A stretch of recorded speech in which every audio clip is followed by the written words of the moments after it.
Now, you might have seen some of the drama that filled the Senate Foreign Affairs Committee room earlier today as lawmakers clashed over Rina Omokere's ambassadorial nomination.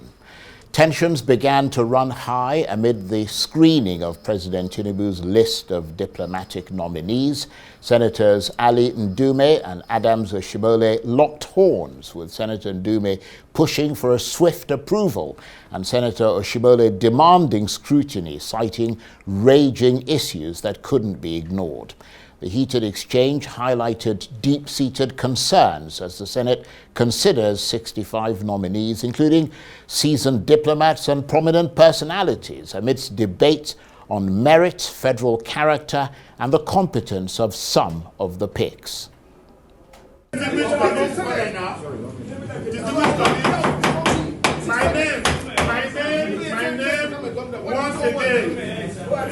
once again is Senator Joel Donoako Thomas.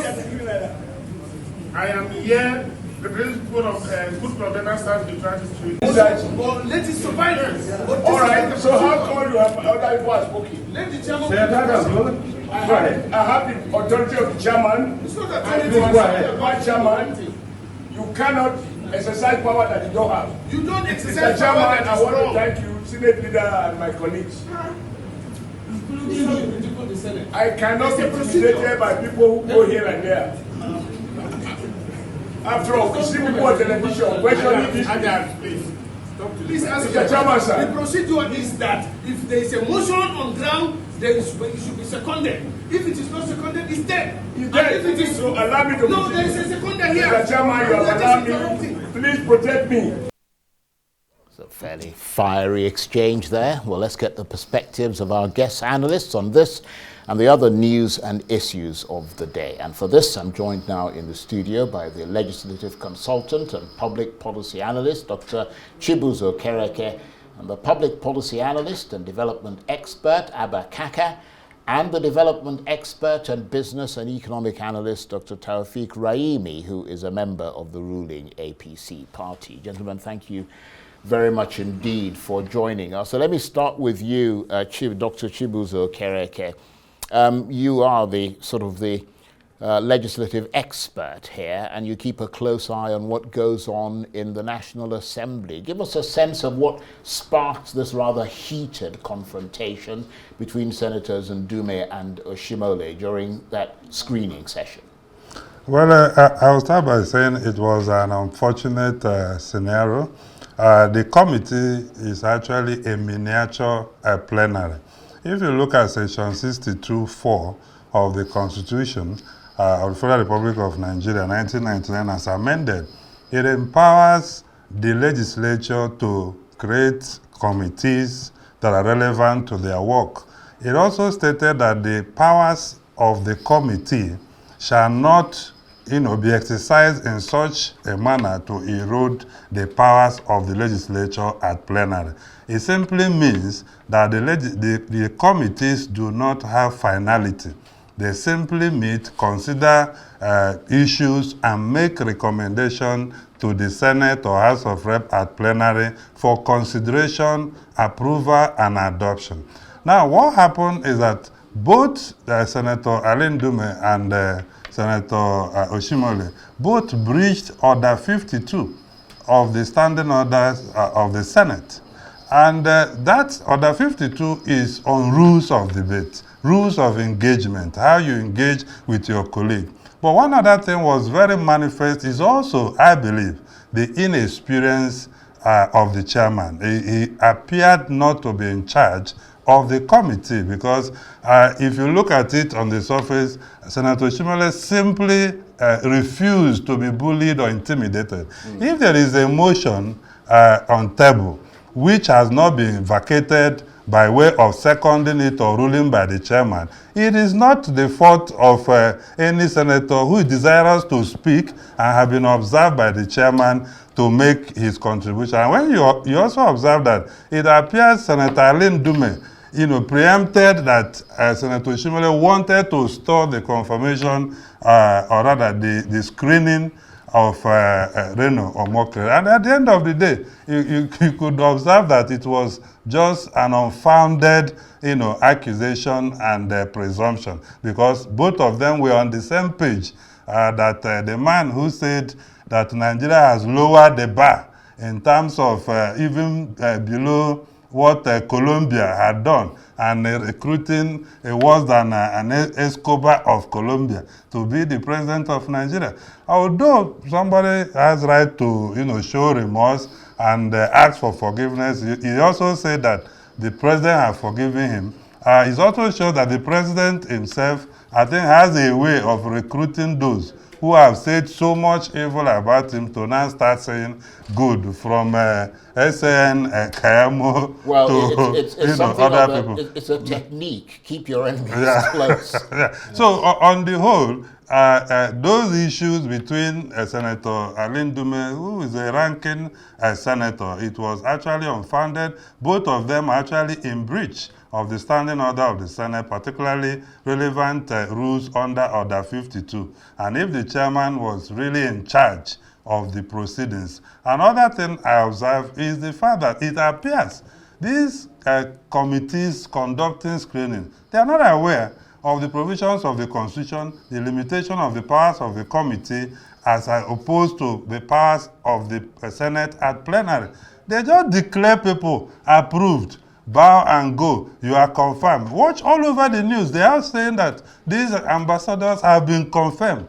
Please, as long as Nigerian laws are concerned, and particularly standing orders of the Senate, there is no committee conducting screening that has power to confirm anybody. It's got to go to the Senate floor. Only, make recommendation by way of their report to the floor for consideration. Okay. For all it takes, the entire report of a committee can be thrown away when it comes up for consideration. So they should stop declaring that people are confirmed, take a bow and go, you're overqualified, you can go and do the job, when the international community are actually waiting to hear the foreign policy perspectives of these nominees, as their way to receive them in their countries. Yeah. I'm very glad that you brought up that last point you made, which is essentially that this still has to go to the Senate floor before these people are finally sort of cleared.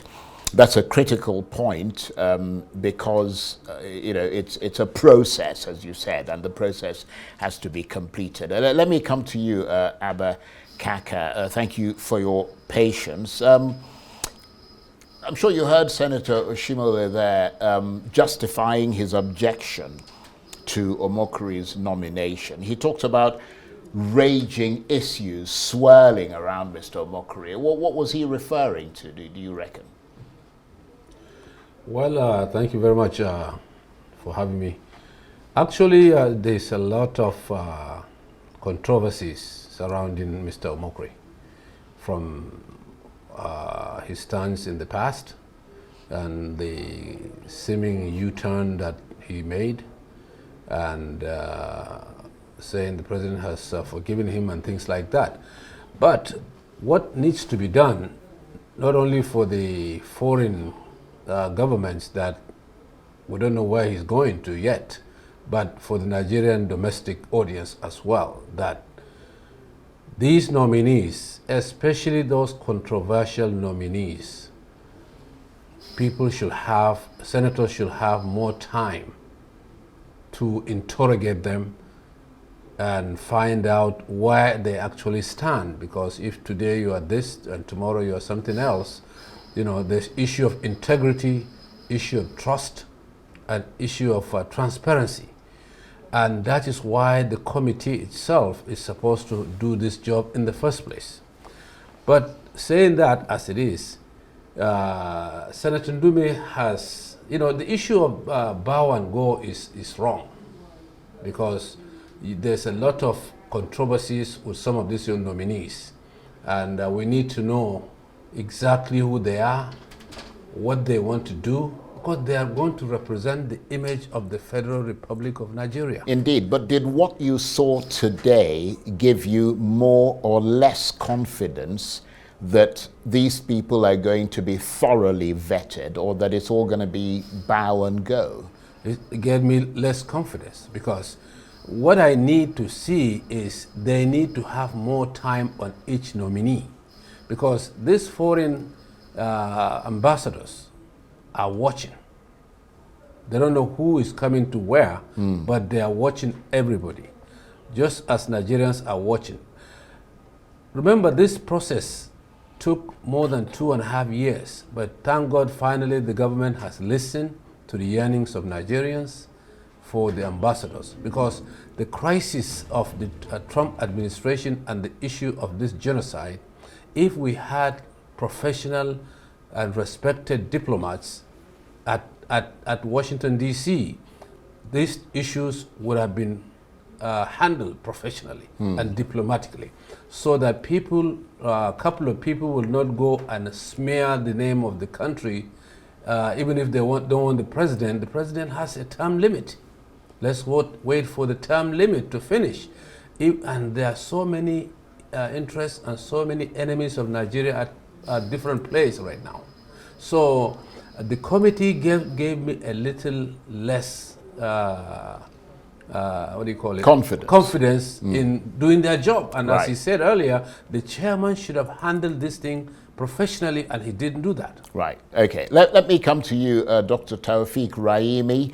Thank you for joining us. I wonder whether you observed what happened in that Senate committee sort of process earlier today, when the, if you like, tensions erupted between Senator Oshimole and Senator Ndume. I mean, just beyond that, whether or not you're a member of the ruling APC party, whether you think that because, I think Kaka referred to that, because it's taken so long, 2.5 years, to get to this point of actually picking ambassadors, and given all the stuff swirling around Nigeria internationally, whether you think that that justifies a very speedy approval through the Senate, or whether you think that these people should be properly scrutinized, because it's not about racing them off into the positions, it's about them being able to deliver what is expected of them. Okay, thank you very much. What I observe actually is that, and I agree with Kaka, the process is supposed to be thorough. The fact that this nomination or appointment of ambassadors for, our foreign missions took 2 years before our president, or more than 2 years before our president could make the nomination, should not make us to, sacrifice quality evaluation, precise scrutiny on the altar of speed. Of course, the president had done well by eventual, decision to have these foreign ambassadors, Nigerian ambassador in different foreign lands, because I have always argued that the job of adequate representation of who we are, what we are abroad, cannot be undertaken without the proper ambassadors in our foreign missions. Also, you will recall that I've always argued as well that foreign direct investment that we have been asking to flow into our country, Nigeria, will also be enhanced when we have the right people representing us across the globe. They will be able to woo investors from abroad, tell our story by ourselves, and not allow other people to tell our story for us. So the committee sitting today, I believe they should have had more time. No senator should be denied the opportunity to critique every nominee of the president. For us, there have been a lot of people saying that, many Nigerians have argued that a number of people on the ambassadorial list are not qualified to be nominated in the first place. Even within our party, there are agitations. That some people that have castigated our president, not only castigated our president alone in the past, a number of them did not work even for the victory of our party when it matters most. Look at some of us that were even in the presidential Presidential Campaign Council, that we also believe we have the competence to contribute to what is going on. And then many people have argued that a number of them shouldn't have been on that list.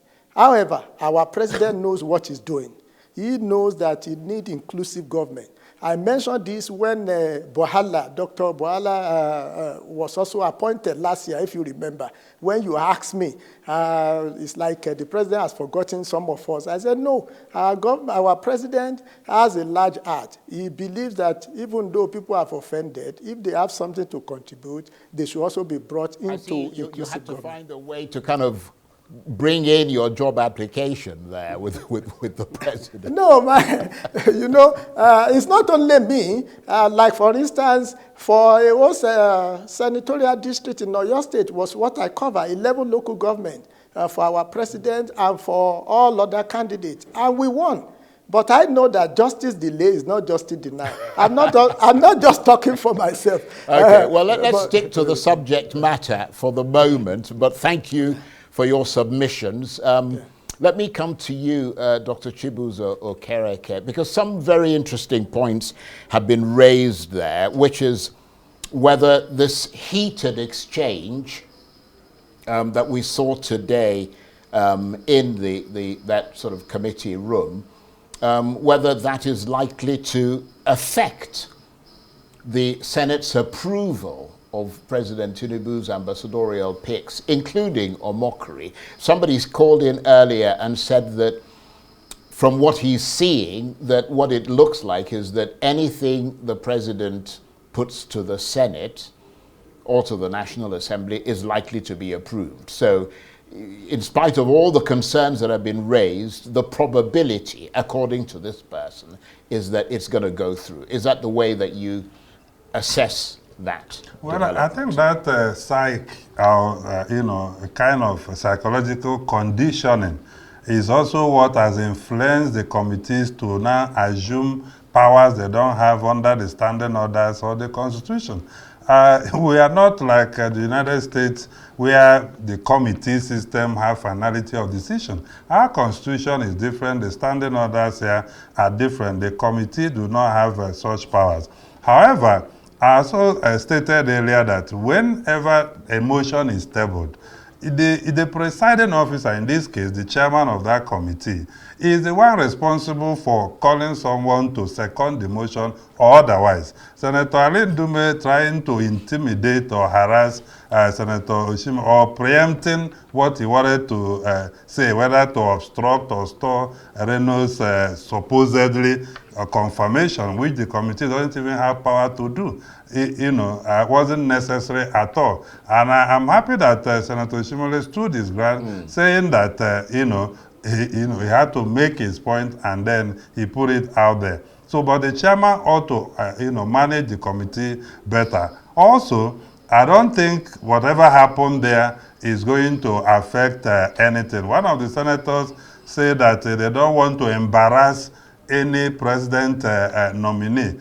Such statements are unparliamentary. Absolutely. And these are kind of things we worry, about. I know high turnover contributes significantly to some of these behaviors, and also lack of capacity building in terms of legislative practice and procedure, adequate understanding of the standing orders and the nature and character of the institution of the legislature. Is not the same with where some of the governors are coming from and how they conduct state executive council meeting. This is a collegial assembly where decision making is collective, is the rule of democracy, where majority will have their way, but minority should always have their say. So I expect that in the committee report, what ensued should feature in that report significantly. And if possible, both senators should be committed to the Committee on Ethics and Privileges of the Senate, for breaching Order 52 of the Senate Standing Order. When similar situation happened during the screening of now the Minister of Defense, the Senate President had to invoke Order 62 he stood up, because the order says whenever there is chaos in the Senate and the Senate president rises, that every other person should keep quiet and sit. We didn't see the chairman do that. It means it requires more training, more capacity building, more attention to detail on how legislative practices and procedure works. And of course, you're a legislative expert, you're a legislative consultant, so maybe you should be writing to them at this point to say, because I mean, the points you're making are quite valid. Before we round off this sort of session, this part of the discussions, let me come to you, Kaka. Do you think public opinion plays any role these days in decisions that are taken in the National Assembly? Or do you think that they focus more on what the president wants from them? Actually, this particular Senate, I don't think public opinion matters to them. And I don't see any nominee also going to be rejected the way things are going. So whatever the president sends, the president gets. And therefore, public opinion is not what is, public opinion is supposed to guide their decisions. But this Senate is unfortunately not the type of Senate that you should expect that from, and it's very clear. There's a little drama, whether you have noticed it or not, when Okereke came to sit down. Senator Natasha was right there, and she quietly... We're looking at the pictures. Yeah, she just quietly moved to the next chair. And you understand why she's doing that, obviously, from the, interactions they had, from, some time back with Raimi himself. So the Senate needs to sit up. The Senate needs to work for Nigeria. And that we are not seeing. What we are seeing is that, anything that comes, they don't want to deal with it professionally. And their constituencies are looking at them. And right. I don't even think they... I don't mean to interrupt you, but I just need to make the point that we're not clear on why she actually moved.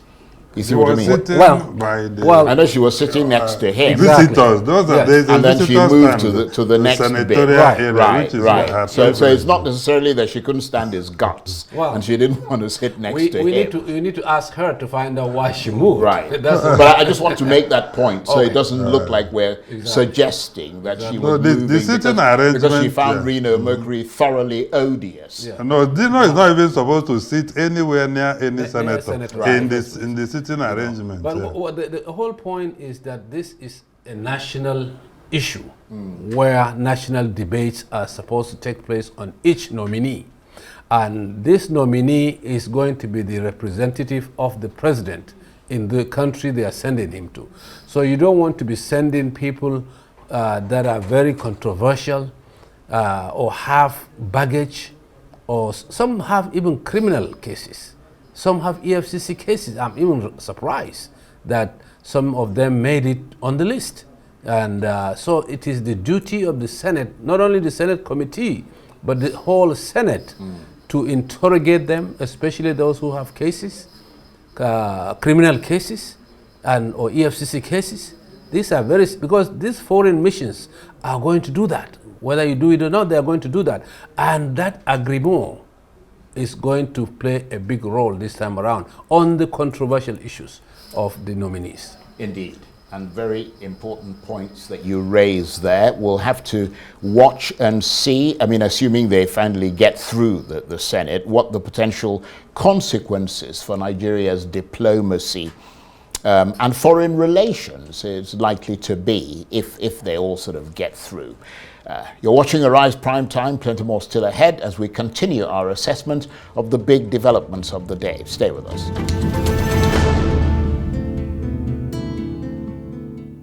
Welcome back to Arise Prime Time, where we offer perspectives on the news and talking points of the day. I'm Charles Aniagolo. Now, in a bold move, President Tinubu has put his foot down, declaring that his directive to withdraw police officers from VIP and ministerial assignments is non-negotiable.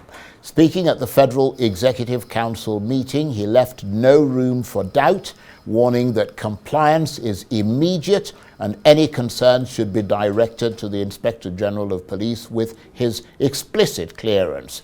With the Civil Defense Corps set to take over VIP protection duties, the President emphasized that police officers are meant to safeguard Nigerian citizens, not just a privileged few. He tasked the National Security Advisor, Nuhu Ribadu, the Minister of Police Affairs, Ibrahim Gaidam, and the IGP, Kayode Ebetokun, with ensuring the implementation of his order, signaling what many see as a major shift in Nigeria's security priorities. If you have any problem of security because of the nature of your assignment, please contact the IGP and get my clearance. The Minister for Interior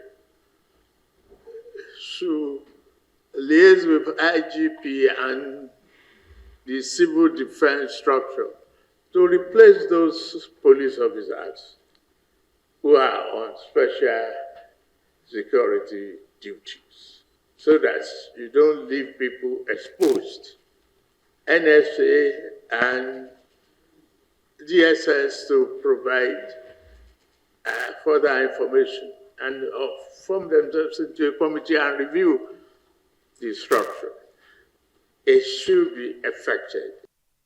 President Tinubu there. Now, our guests, analysts, are still with me in the studio, and they are the legislative consultant and public policy analyst, Dr. Chibuzo Okereke, the public policy analyst and development expert, Kaka, and the development expert and business and economic analyst, Dr. Taufik Raimi, who is a member of the ruling APC party. Gentlemen, thank you very much indeed for staying with us. And let me come to you, Dr. Raimi, because President Tinubu made a very bold sort of statement there when he talked about emphatically that this order has to be immediate, because apparently that order wasn't being obeyed.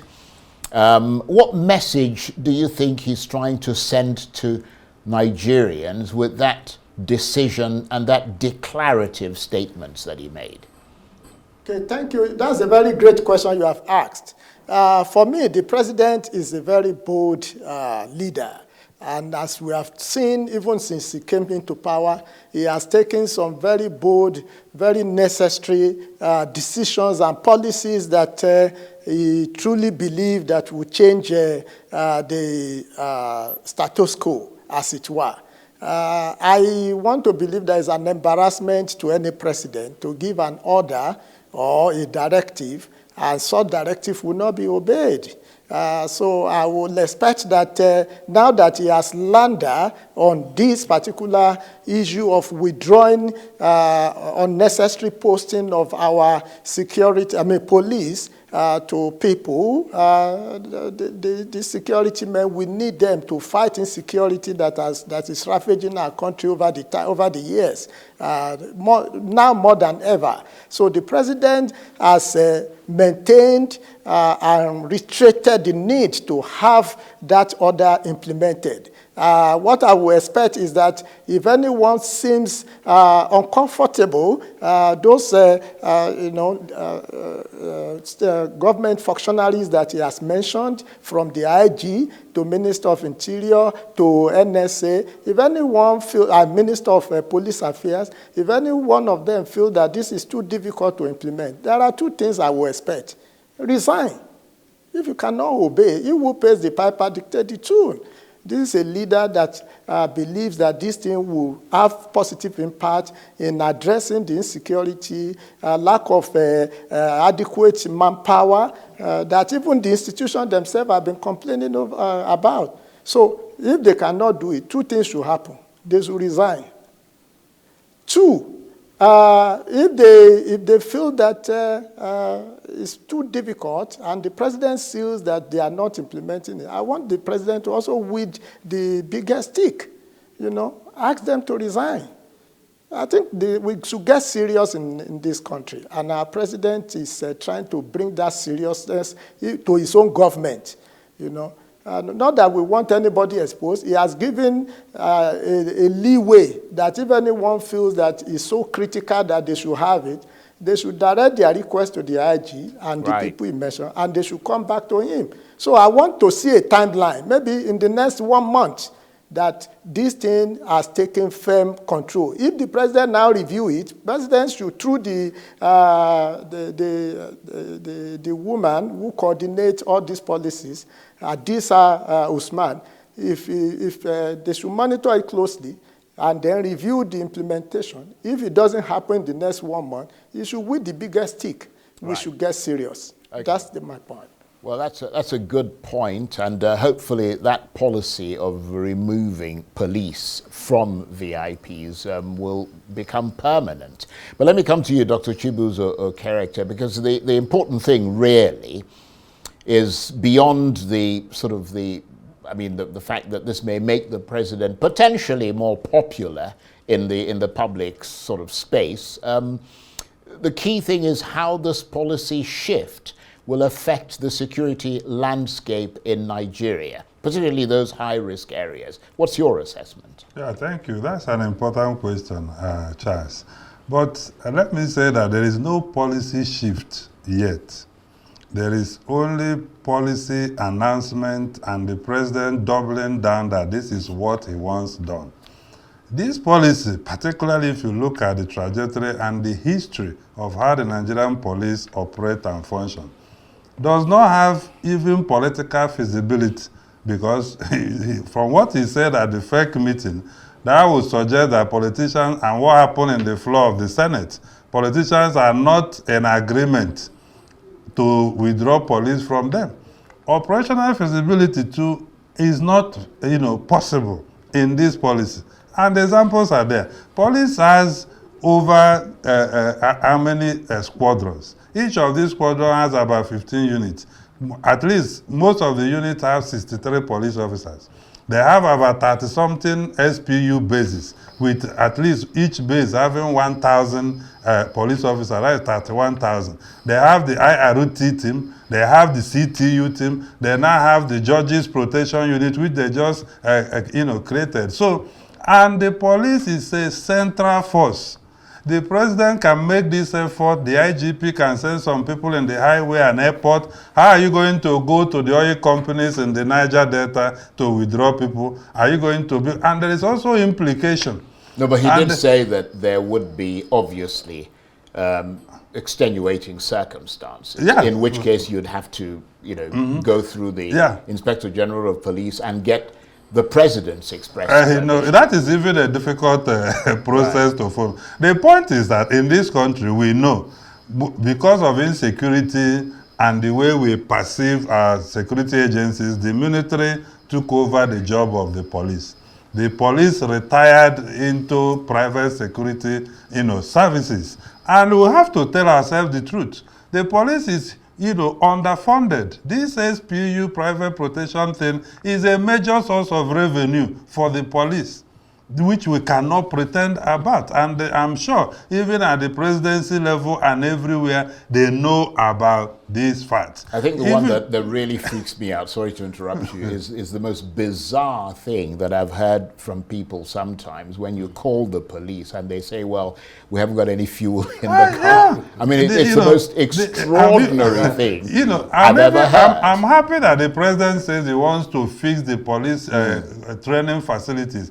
Go to some police stations, even in this Abuja, you will wonder what people are doing there. They have no desk to sit down. They have no light. They have nothing. Yeah. Well, so we've got to move on. What we need to do is actually to even have a plan. Because even the people that have come back, being withdrawn, most of them are sleeping under the tree. The police force. We've only got about 3.5 minutes, so I want to try and get in. And I will just learn that the NYSC camp 2 is not available because the coppers are there.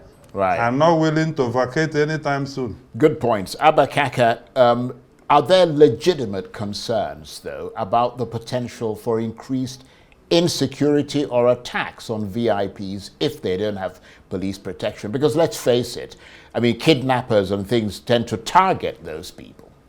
Well, absolutely. First, I would like to commend the order. The policy itself is an excellent policy, and it's a bold step that the president took. And when he said there's no going back, this is very, very commendable.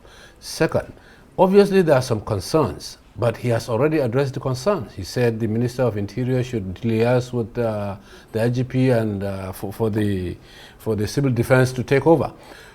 The civil defense is there, but the irony is this. We have some Yahoo boys and other criminals being protected by the Nigerian police, while the citizens, shockingly, while the Nigerian citizens are left out there.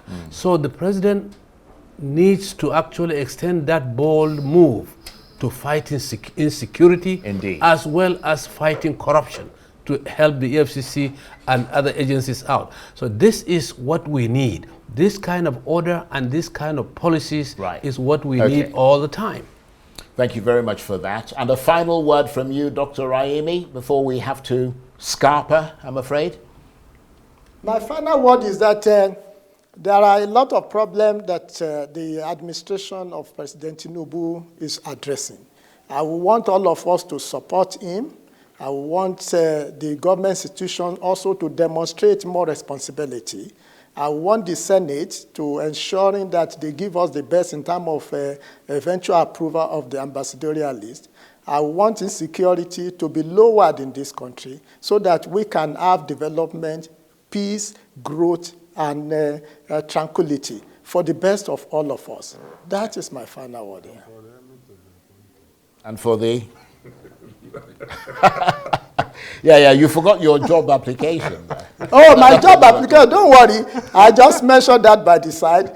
Don't worry, everything is in order. Well, actually, we've enjoyed your company, and you're always welcome here. Dr. Taufeeq Raimi is a member of the ruling APC party. He's also a development expert and a business and economic analyst. Dr. Chibuzo Okereke is a legislative consultant. He's also a public policy analyst. And of course, Abba Kaka is a public policy analyst and development expert. Gentlemen, thank you very much indeed. That's it for this edition of Arise Prime Time. Join us again tomorrow. From me and the entire team here in Abuja, bye-bye, and thank you for watching.